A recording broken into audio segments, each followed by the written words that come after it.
Kalisperasas. Good evening, everyone.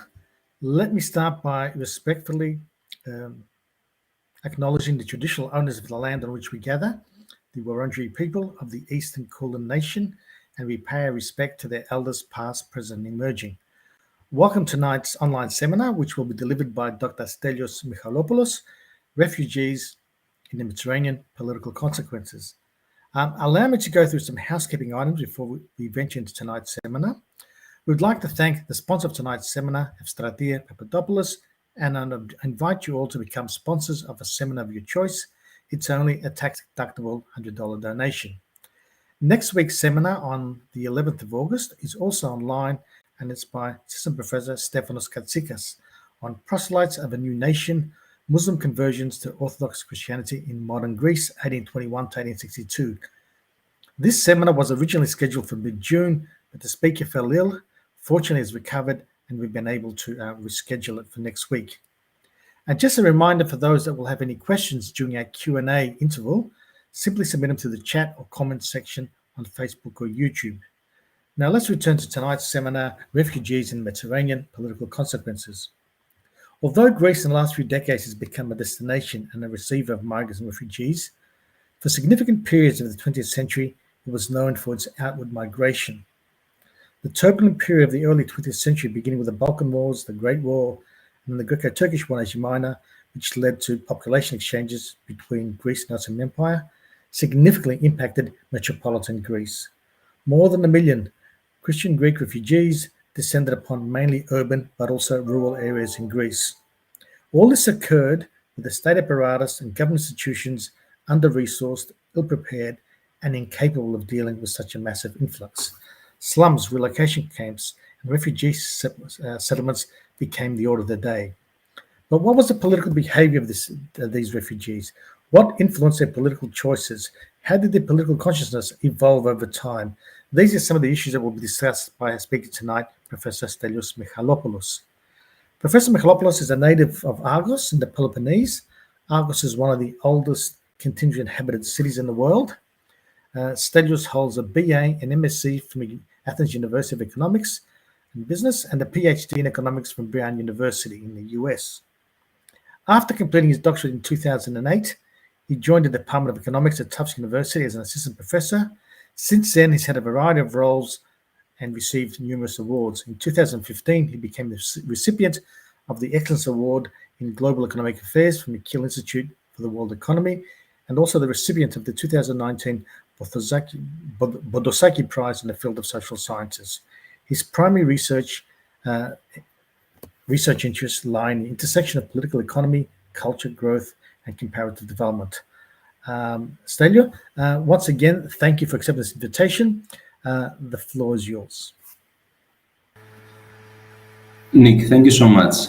I'm very glad for the invitation and for the opportunity to present, to talk about what my co-authors and I have been working on the last 2 years.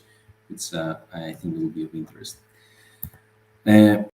So, I hope right now that you're looking at my screen and okay, let's get going. So actually I'm gonna expand a little bit on not only the political consequences, but I'll touch also on the economic and cultural consequences of this major cataclysmic event, if you wish, for the Greek nation that happened like roughly 100 years ago. So this is joint work with Ilias Papaioannou, and of course, none of this would have been possible without a very large contingent of research assistants, of other professors that have volunteered their time. So here's, for example, from the University of Ioannina, Athanasios Stavrakoutis has helped a lot, basically navigating and directing dozens of smart and energetic, hardworking undergraduate and graduate students to basically bring a database live. And you'll see how much we have accomplished over the last 4 years. In terms of research, Stelios Karagiannis, Eli Mourad, Ceyhun Sakali, and Nikos Benos, they have worked on the part of the economic implications and the political implications. It's Vasilis Lehothetis from Cardiff. Now, again, like I cannot stress enough how in depth we are to the dozens of undergraduates that have worked tirelessly the last few years to basically bring into life the various databases that were necessary for the project. And I will not have time to go through its name um, specifically, but they are all greatly appreciated and cherished. Okay, so now why was this, how did this great project came to life? It came to life, partially because of various institutions funding generously this initiative. We started from the National Science Foundation, where I submitted the proposal about 5 years ago to study the consequences, political, economic, of the Asia Minor catastrophe. We were funded, and then more funding came from the London Business School, from the Hellenic Bankers Association, and then we worked very well with the Hellenic Statistical Agency, the Center for Asia Minor Studies, dozens of representatives from associations from Anatolia. It has been a great journey. Okay, so in the next half hour, 40 minutes, I'll try to cover basically three beats in terms of the consequences of the population exchange between Greece and Turkey as of 1922. I'll start with the historical context, then I'll describe the data we gathered. I'll talk about the economic implications, and I'll switch to the political and electoral implications, and end up my discussion with cultural implications. And in particular, I'm going to be thinking about the value of Greek songs, and I'm going to be distinguishing between artists of refugee lineage versus artists of native lineage. I'm going to try to figure out whether we can trace some differences in the way they view life, in the way they sing their history. Okay, but let's zoom out for a moment. If we zoom out, perhaps it's obvious to many of us here that forced relocation and displacement is ongoing. So if you were to picture a country of people that has been forcibly relocated from its own territory, you would find roughly 90 million people that have been displaced. It's a global problem, not only in the developed world, also in the developing world. In fact, in the developing world is the largest share of displaced people, and it's only getting worse. We may think of Venezuela and the influx in Colombia, but of course you cannot not think about the ongoing refugee crisis from in Ukraine and the ongoing war there. So what I want to say with that is understanding how refugees behave economically, politically, and culturally in the host communities is not only of interest to our own heritage, to how this event shaped and influenced the Greek economy and polity, but if we manage to understand if there is like some general patterns that we could get out of such studies, they can help us inform ongoing large population changes. Okay, so we'll look at the impact of the refugees in the economics. We'll look at local effects. We'll talk about the politics and think about culture in terms of songs. Now, in economics, perhaps not surprisingly, in the last 2 years, there has been a great interest and ongoing studies that try to understand, what happens to people, to lineages, to populations that go through bottlenecks, go through basically extreme events. And what is an extreme event under consideration is actually, the fact that you need to leave your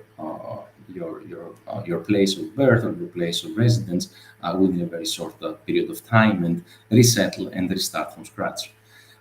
So, in the Jewish history, there is a lot of that. So, Boudicini next time have written very nicely have written very interesting books on Jewish history and the history of being uprooted. And then there is a lot of studies that have, as Nick mentioned, during the long 20th century of Europe, there has been a lot of population transfers, Poles, Germans, Finns, Russians going back and forth along new borders.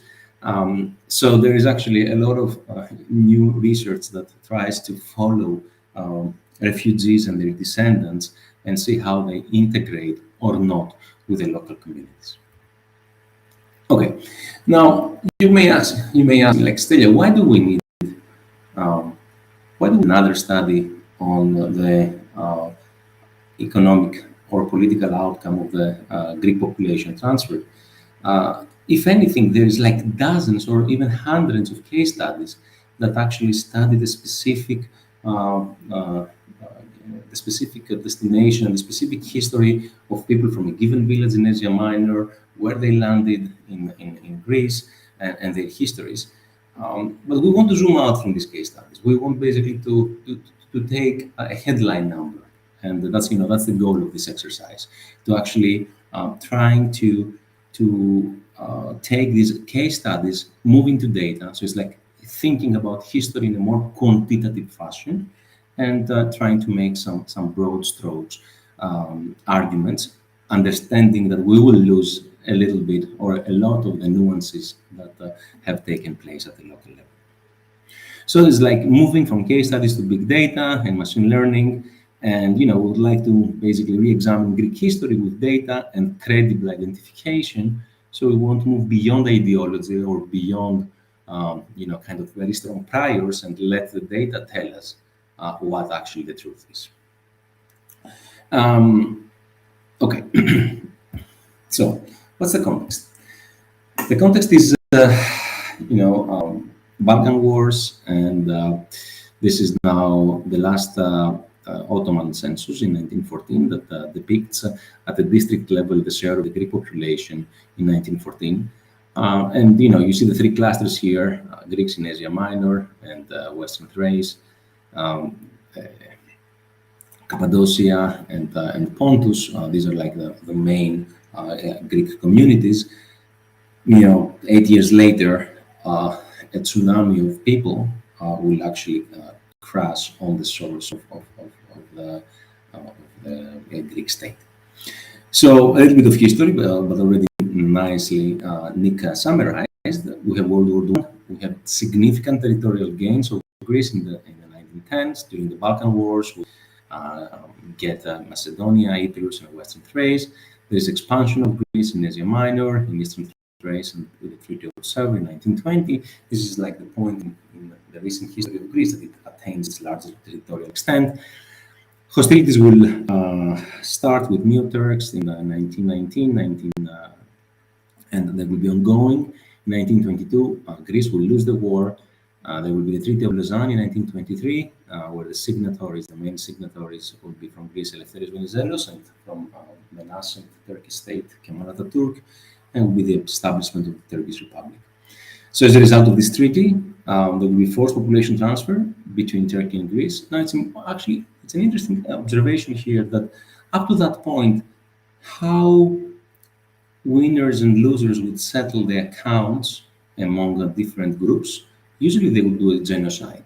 And it's not that it did not happen, but it happened at a much lesser, it could have been much worse in terms of the atrocities that could have happened. Actually, in fact, this is the first time that the League of Nations gets involved and gives a large loan to Greece to basically be able to resettle this population from Asia Minor. So it's basically the first big internationally recognized population transfer, and the fact that it was actually successful at broad stroke will actually will be used, the rubric, actually how it was done, it will be redone, it will be used again in the partition of India, in the case of the transfer of Hindus and Muslims, or in Germany and Poland.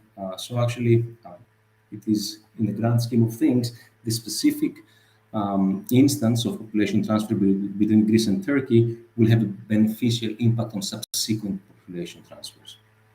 So as a result of this population transfer, 1.5 million Greek Orthodox resettled to Greece. It's important to keep in mind here that the transfer was based on your creed, on your religion. It was not based on your language, not based on any other markers, ethnic markers. It was solely based on the religious markers. Greek population increases by 20% within a few months. At the same time, roughly 600,000 Muslims, mostly from Macedonia, will live and settle in Turkey. So that's the burning of Smyrna in the September of 1922, and that's so. As soon as refugees arrive in Greece, the Liberal Party, basically, which is the party of Venizelos, Eleftherios Venizelos, favored and promoted the territorial expansion of Greece. So while power and significant territorial gains were made during the Balkan Wars, as I just mentioned, the Popular Party will actually take power in 1920. Initially, it is opposing the war in Asia Minor, but it will soon reverse policy. As a result of that, we will get into the national disaster, the burning of Smyrna, and the arrival of refugees. The king is ousted in Greece, the monarchy is abolished, and the Second Hellenic Republic is proclaimed from 1924 to 1935. Now, it's interesting the fact that as soon as refugees from Asia Minor, Pontus, and from Anatolia more general are getting on Greek territory, they're granted political rights. So that's actually an interesting observation that they actually immediately become politically relevant as soon as they come to Greece. Okay, so the big major issue that actually refugees or the Greek government is facing now, as Nick again mentioned, the Greek government does not have the means to actually relocate all these people.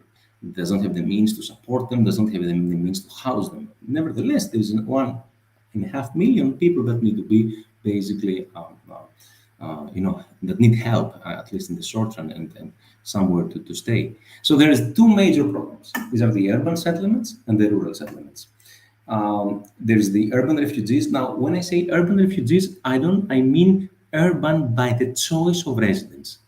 We don't know much about what they were exactly doing in Anatolia, but we do know that you can be registered in two catalogs once you arrive in Greece. One is the rural catalog, which means that you actually get a lot in one of the villages that they will be allocated towards the refugees, and so you will become a farmer. So that's the rural catalog, and then the urban catalog means that you will be registered as becoming an urban refugee with the right to get some housing, some type of housing in the soon to be constructed housing structures of in Athens, Piraeus, and another like 70 cities. We will see more of that. Okay, so where's the rural settlements? There are land grants in villages and the periphery of small towns. The majority of those are abandoned by the departing Muslims. Remember, Muslims depart from Macedonia, and this is where mostly the rural refugees will be settled. And a small part of these land grants that will be given to refugees will come from nationalized large properties, some Tsiflikia that were still remaining up in 1922, and some monasteries left.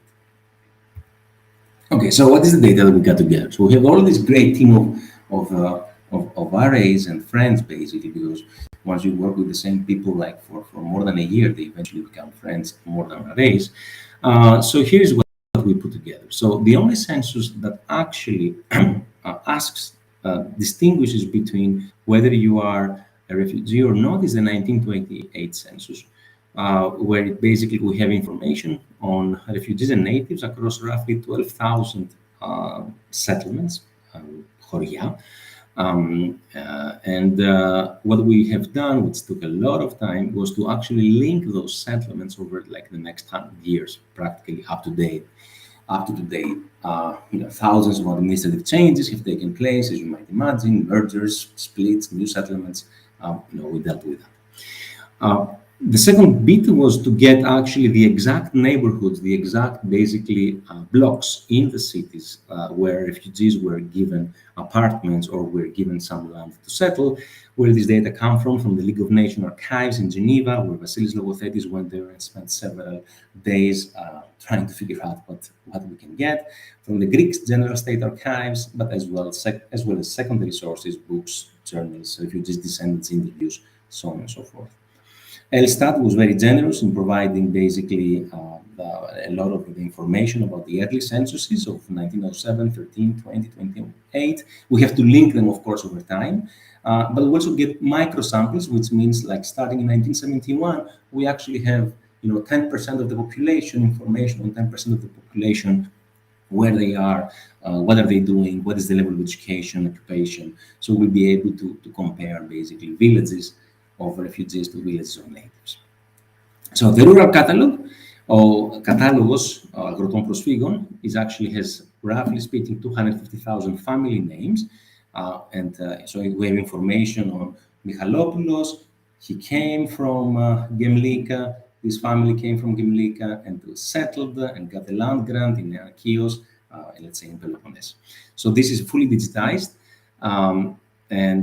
so actually we have a perfect mapping of all the origins and destinations of all those refugees, roughly 250,000 families that actually settled. They received the land grant mostly in the northern part of Macedonia. Northern part of Greece, Macedonia. What is ongoing work is the digitization of the urban refugee catalog, we're halfway there. What we have, again, we have names, and we have where you're coming from, but we don't really know exactly where did you settle. We know that you settled in a given urban place, but we don't know if it is Nikia or Keratsini or Tuba, and we're working on figuring this out. We also digitized the electoral record of 1924. Remember, refugees, as soon as they arrive, they actually get to vote. So in 1924, interestingly, they have in many parts of, in every part of Greece, there will be two catalogs, electoral catalogs. One will be the catalog of the natives, where the natives will vote with their last names and occupation, and the catalog of the refugees. We have obtained this for 1924. We have 90,000 males and their last names. And their basically occupation, and we're going to actually see, what are the occupations of refugees versus natives in the very, upon basically the very first few months after the catastrophe. Okay, we did a lot more work, but I'm not going to bother you with that. Then that's for the economics part. For the electoral part, for the politics outcome, what we decided to do, we said, okay, now since we have for all cities in Greece, roughly 80 cities, including the major urban centers, Piraeus, Athena, and Thessaloniki, we actually have what? We have the exact polygon, the exact location of the of the refugee settlement. Okay, so what we did, basically, we gathered voting station data from 1932 till basically 2019 at the, at the exact coordinate level. So we can do what? We can actually compare voting behavior of those that voted within the refugee settlements, Keratsini, for example, compared to those just outside this area that actually they were not of refugee origin. So we can actually compare people that practically live next to each other, but in one side, this is part of the refugee settlement that was set up in 1920, 1930, and on the other outside, you have mostly natives. I'm going to show you more of that. Okay, so these are the land grants. So here is like really a new social landscape of 1928, northern Greece. So the different colors, the more red they become, means that these are like purely refugee villages. That is 100% of the inhabitants as registered in the census of 1928. They claim that they came from Asia Minor and Anatolia more generally.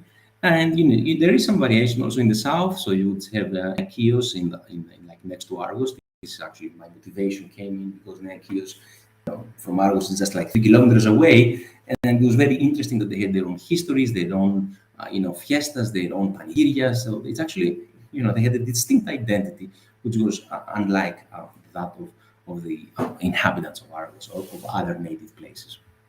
So this is actually we digitized all this. There was no such information in terms of like what is exact location of all these different 12,000 settlements. Okay, so and now for each of these settlements, we know exactly how many refugees are there, where exactly they came from. So this is Agios Konstantinos in Agrinio, for example. This is a place of land grants. And these are all the origins. So here, the different circles on Anatolia are telling me how many come from the various parts of Anatolia. So a lot would come from Sparta, some from Trapezon, but you see like a lot of spread from Anatolia that would eventually get a land grant in Agrinio. Or similarly, if you were to say, look, I can follow all the guys that left Panormos, Kiziki, this is in Asia Minor, where did they end up? So we can actually have, so now think about it, we have roughly 2,000 places of origin of refugees that eventually will settle in rural places in Greece. And so we can actually trace everybody, every family, and every cluster of families where they left and where they actually settled, which we think is a valuable. So by the way, this September, mid-September, we will actually launch a website which will have all this information of by family names of refugees, where people will be able to go and search by last name or by place of origin or by place of settlement and figure out, the history of her own lineage or the history of her own village. So this is coming in about a month and a half. I'll make sure that I share the information about the website when it is live. So for all those who have an interest in or some refugee status or lineage, they can actually figure out where their families come from and where did they go. So here is actually in Anatolia. These are all the places that we have managed to digitize Greek presence as of actually 1922. So these are like roughly again 2,000 places. Which actually we hand coded each one of those very carefully, and we're very proud actually to finally have a very fine-grained representation of the Greeks of Anatolia as of the upon basically the population transfer. Okay, so these are urban settlements in Athens. I know it's almost impossible to look at them, but these are urban plans where they tell you that, look, this is Athens in 1930, this exact location will be allocated as a refugee settlement, or this is another location. So what we did, basically, we gathered all this information. This is Athens, and now the shaded areas are the areas where actually refugees, urban refugees, were actually settled. That would be Egaleo, that would be Nea Ionia, of course, that would be, Nea Erythrea, Vironas, and all the Trapezona, of course, Keratsini, and so on and so forth. So what we did, basically, we digitized everything, right? So we went through all the historical maps of 1930s, 1940s, where actually we were given information about the exact settlement of refugees within cities and towns. We finally made it, this is already in Piraeus. This is Touba in Thessaloniki, how was the historical map and how it was digitized. So again, these are like the set of settlements within Thessaloniki of urban refugees. Again, many of them in Kalamaria, many in Abelokipi and Neapoli, some in Stavroupoli, some in Evkarpia, and so on and so forth. Okay, so this is actually now the full census, the full set of urban refugees. Where we will find them? We will find them in 80 cities and towns. Of course, the majority will be settled in Athens, Thessaloniki, and Piraeus in the various neighborhoods. So we have roughly 250 neighborhoods, 100,000 refugee families.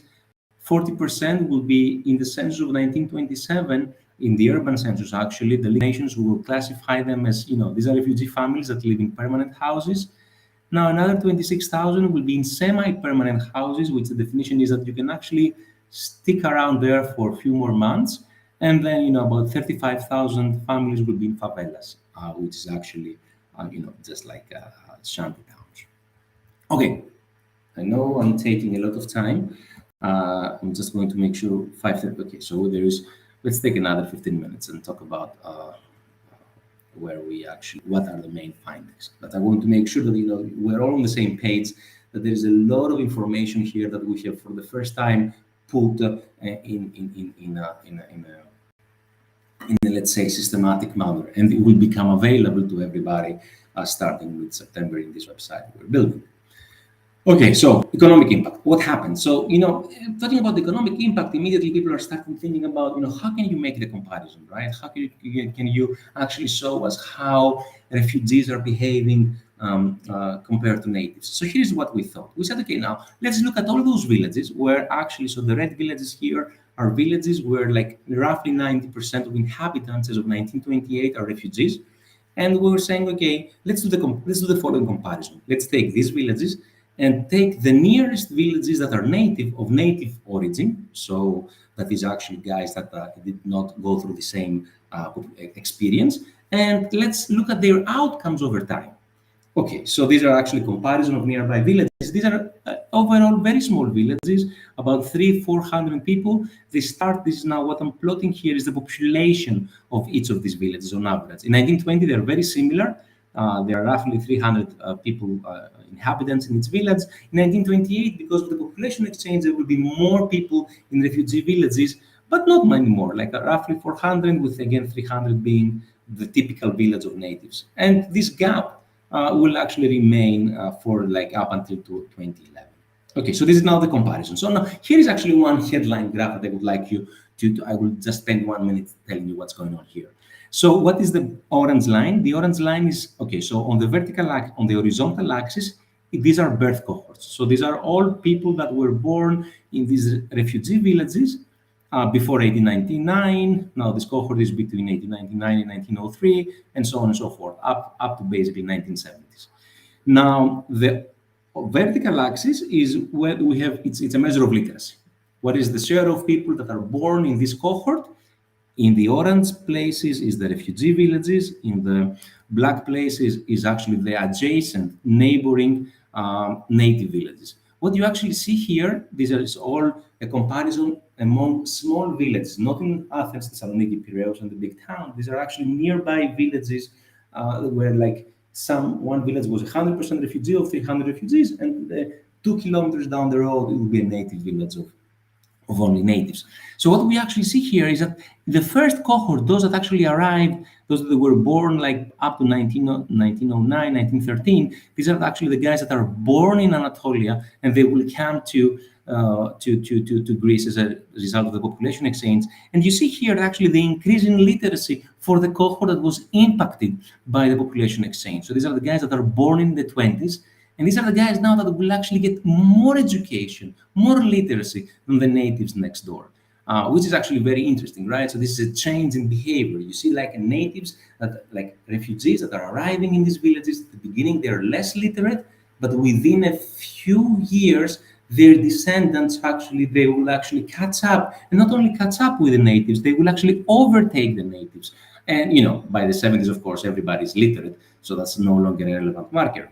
Nevertheless, what are you going to find? You're going to find that in the refugee villages, actually after the Second World War, they will be much more likely to actually have completed gymnasium, like junior high school. So what you actually see that in these small villages of 300, 400 people, the refugee villages are going to have become increasingly more educated, and compared to the natives next door, they will actually overtake them. Although in the beginning, the early cohorts, those that were impacted directly by the exchange, they are actually less literate. They work more. This is what actually this graph is telling you. They work more, but at some point, both natives and refugees work at the same rate. Now, this is actually a very interesting graph. It tells you what is the share of people that are doing manufacturing in these villages. And what you see here is in the refugee villages after like 1940s and 50s, in these small villages of 300-400 people, there is a large share of manufacturing. And what is the manufacturing is textiles. So that's a kind of the typical narrative that, these guys are bringing with them their skills, but it takes some time until they will actually apply them and they will become, a kind of small manufacturing hubs. So that's interesting. Okay, now how about 1924? Now in 1924, so all these comparisons that I was giving you so far were comparisons of, villages next to each other, inhabitants of small villages next to each other. Now let's move to towns, and actually let's move to Athens just upon the change just upon the population exchange, like in 1924. So in 1924, as I told you, in the electoral catalog, we know exactly what, like the males are allowed to vote. And so we have last names of refugees and last names of natives, and we know their profession. So what do you see here? Actually, this is the odds ratio. It tells you how many more times is a refugee likely to be a trader, an employee, a blue-collar worker compared to a native. So a blue-collar worker and a refugee is like 4 times as likely, or actually 3 times as likely as a native. Refugees are not farm owners. Natives are much more likely to be farm owners. They are not civil servants. They are not lawyers. They are not officers. So what's going on? Actually, you see them doing, once they arrive, they are cash, they don't have cash. They need to do whatever job they can in order to survive. So little capital, immediate survival needs. There will be blue-collar workers. That's in Athens, 1924, mostly in textile, apparel, and tailors, and there is underrepresented in let's say the um, civil servants and landowners. Okay, so let me take 5 minutes to talk about the electoral implications. So the electoral implications, again, is just to give you an idea of their voting behavior over the last 100 years. What we did basically, we first of all said, okay, let's find out all voting stations from 1932 till basically 2019 at every city in every little every town in Greece. And now, of course, we had the problem that how we would actually find out where the first voting booth of Athens was actually located. So we had to go back and get actually the newspapers of the time, where the Sunday before the elections, they would announce on the first page what is the exact location of the first voting station. It could be, for example, the coffee shop of Michalopoulos. This is where the voting station 1 is actually located, or whatever, the Loggers Association in Kolonaki, that would be, voting station number 2. And then we actually digitized all those, so we geolocated. So once we geolocated, what we actually have, all these dots here, the red dots, are giving me the voting stations of all these. This is in Thessaloniki, and this is Touba, the shaded area. So these are actually voting stations within Touba, which is a refugee settlement, and I'm going to be comparing the electoral outcomes of those within the red dots within the shaded area to the electoral outcomes of the red dots outside the shaded area. The idea being that, these guys are literally next to each other. They are like, whatever, a few hundred meters apart, but this is a refugee settlement. So I'm going to try to see whether the behavior is different electorally, looking at the voting outcomes within the voting booths, the voting stations in this refugee settlements versus just outside the refugee settlements. Okay, so what I'm showing here, this is what is known as an RD plot. I want you to get out of this. Here on the vertical axis is how much Eleftherios Venizelos got and Phileleftheri in 1932. So actually 0 here, mentally think of it as exactly the edge of the refugee polygon. Positive values are telling you how much liberals got within the refugee settlement. On average, they got roughly 50%. And just outside the refugee settlement, they actually got 35%. So this is actually, it tells you a very sharp change in like few meters inside and outside of the refugee area. The political behavior changes drastically. Of course, this is kind of known, but what was not known is like what is the exact magnitude and whether it was so sharp. So that's actually kind of news for us. Who loses? The Popular Party, and the Communist Party is also getting quite a bit more votes at this point in time in 1932. We did this for other elections. Erev will get less in 1958. Edha will get much more, roughly 10 percentage points more. Again, as you compare voting stations inside and outside the refugee area, refugee settlements in Athens, Thessaloniki, and Piraeus. How about today? Like today, what you will find actually the Communist Party is a stronghold has actually a strong presence in the basically the places of the refugees within Athens, Thessaloniki, and Piraeus. Okay, so let me actually show you, and this is like now concludes in the last 5-10 minutes actually of the. Sorry, I need to do this because I don't have a. I don't know what time is it. Okay, so this is now an attempt to rationalize this behavior. Okay, so economically, they come slightly worse off. Very quickly, they get better. They get more educated. They seem to go into manufacturing. Politically, they seem to be actually voting systematically for anti-establishment parties. At the beginning, of course, they will vote for their own savior. The savior is Eleftherios Venizelos. But over time, you will see that the behavior that they adopt is a behavior more towards, the left and predominantly the Greek Communist Party. Now, You may think, but okay, how can it be that these guys eventually, as I just told you, they will be more educated. They will actually get to be more working more in manufacturing and more in services. So they will, if anything, compared to natives, they will actually be better off. So why does this political behavior like stick with them? Okay, so here's an attempt to answer this. So we think about actually refugees as having a persistent identity. And what is this identity? Like politically, they seem to have this persistent identity, which is evident in the political sphere. But how can we actually touch this? How can we quantify this identity? And this is actually what we thought. So we said, okay, now of course, refugees contributed a lot of things to the cultural sphere of Greece. But let's take one dimension and let's actually try to focus on songs. And here's what we did basically. The idea was the following: that you have a group of people that they go through a unique event.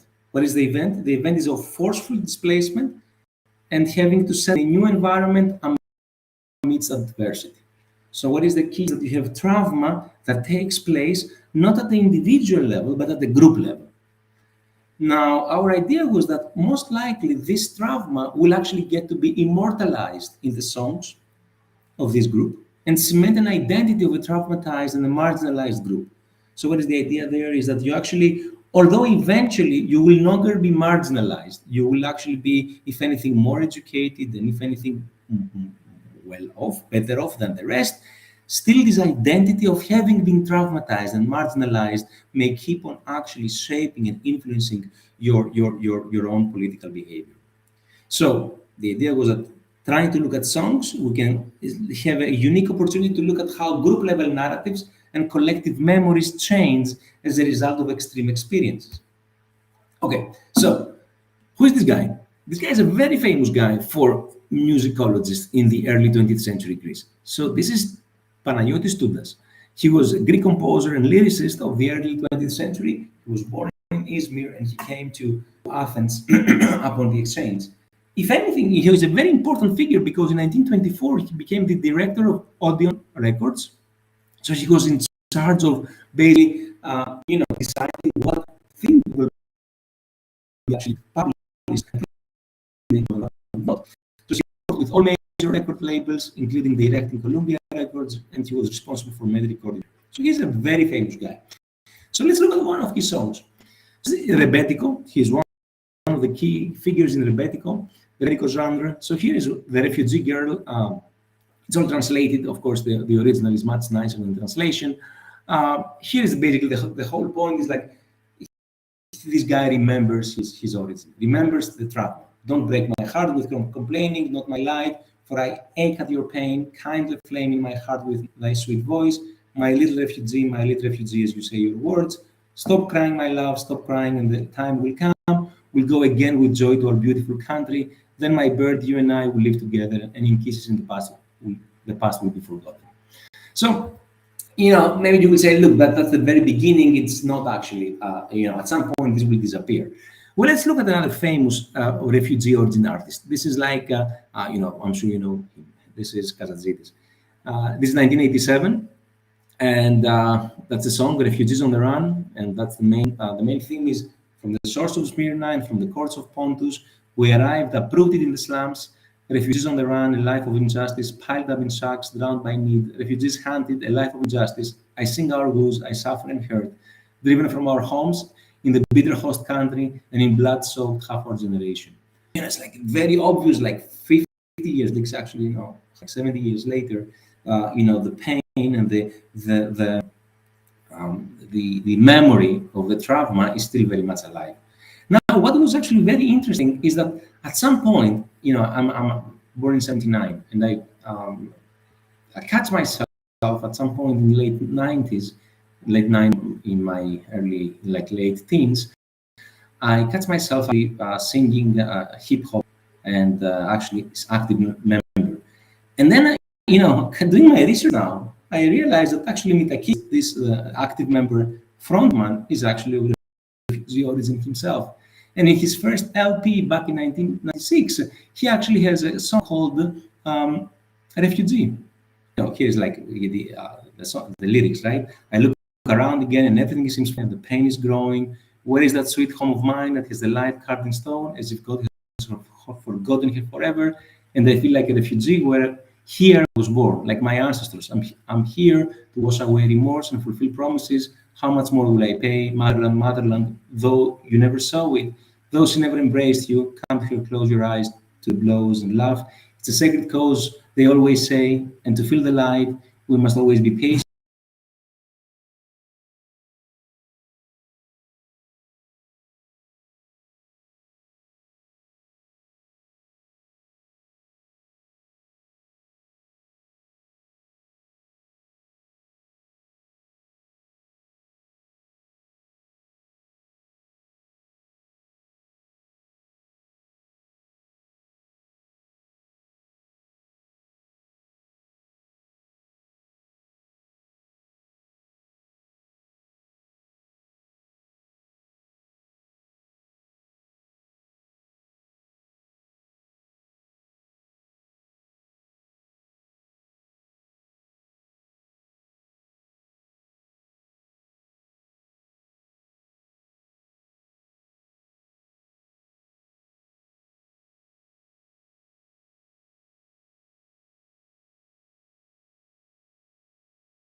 Apologies, everyone. We've just lost Stelio for the moment.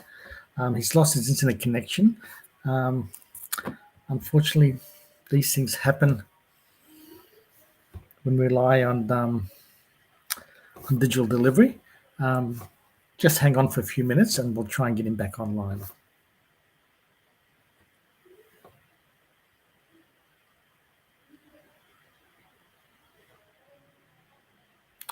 So just a 5-minute delay for the moment until Stelios gets back online.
Okay, So welcome back. Welcome back, Celia. Don't worry, these things happen. I think you still had another 5 minutes to go, so please continue with your presentation. so where did I leave? Where did I stop actually? Because I don't remember where was actually the. It was the Rebetiko song in the 1990s that came out. You're analyzing that song. Okay, so it was actually Tudas, Past right? Tudas. Yeah, Past past Tudas. So Tudas. it was actually Kazadzidis. Yes. Yeah, just put the slides up and I'll tell you where you reached. Yeah. Oh, sorry. I thought I was sharing, but of course I have to start sharing again. Yes, yes, and yes. Was it here? No, Nick, is something now? before that, just before that. So it was this Just one? yes, that's like forward, go forward. Yes, Is that's this one? yeah, I think that's right. That's it was Tudas. Yeah. Perfect. So that's Kazadzidis 1987. Apologies again, but apparently in Cyclades you cannot rely on stable connectivity. So the idea was actually the following, right? We are trying to figure out here what is the identity that comes out of the songs. And I was giving you the first example of Tudas, then I was giving you the example of Kazadzidis. And the last bit that I wanted to talk about is actually active member. Active member is now a totally different genre. It's not rebetiko, it's not something that actually comes directly, let's say, from Asia Minor. A new genre that's, it's everywhere in the world and comes in Greece in the 90s. Interestingly, Active Member, which is the first big group that will get into hip hop in Greece, the frontman is Stelios Mitakidis, which actually is a third generation refugee himself. And that's the first actually song that he in LP in 1996.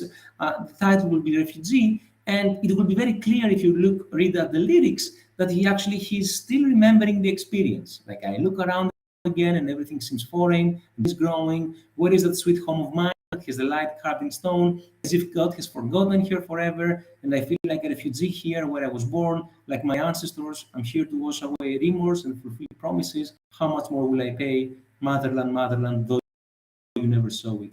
So you see, but of course, these are three examples. Is it actually true if you were to take a typical song from a refugee lineage artist and compare it to non-refugee lineage artists? What would be the key differences? And that's actually what we did in the last part of it's an ongoing project. We actually gathered all songs that have been written in Greek the last 100 years. This is roughly 130,000 songs. And we went through the biographies, and through this biography, we will learn whether a series is refugee or is not. Okay, so what we do, we actually do so here is actually the number of songs per decade. This is like these are the guys. So the blue parts are like refugee artists, and red is actually the native ones. So what I'm going to do, we're going to use some machine learning and natural language processing to spill the detail, the text on the lyrics by refugee artists, either lyricists or to actually the lyrics of many resources. The concepts that are systematically different between corpus. But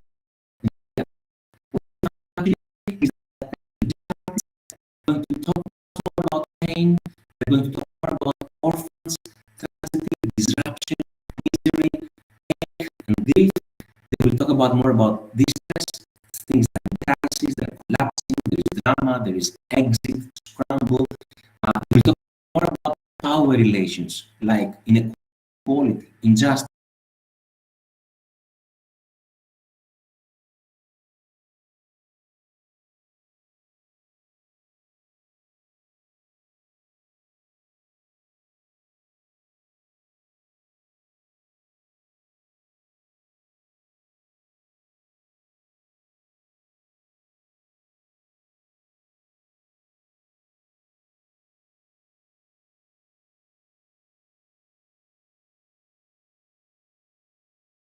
pleasure, they don't hope.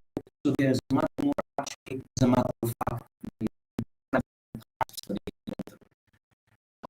and the last thing that I will give you is like the following. Horizontal axis is the birth cohort of the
Hello, everyone. It appears that Stelios' connection is quite unstable. He's based on an island there. And when he's come back on, the connection hasn't been the best. The words are not very clear either. So I think we might have to shut down this presentation, especially if it's going to continue like this. We will see if we can get a separate recording of the presentation by Stelios and post it online on our website. So apologies for the technical difficulties and that we can't sort of finish off this seminar. Stelios' internet connection is just too unstable for us to proceed in any sort of worthwhile manner. His voice is not very legible, and the connection is quite poor. Apologies again. Thanks for taking part this evening, and look forward to seeing you in next week's seminar as well. Have a good evening, everyone.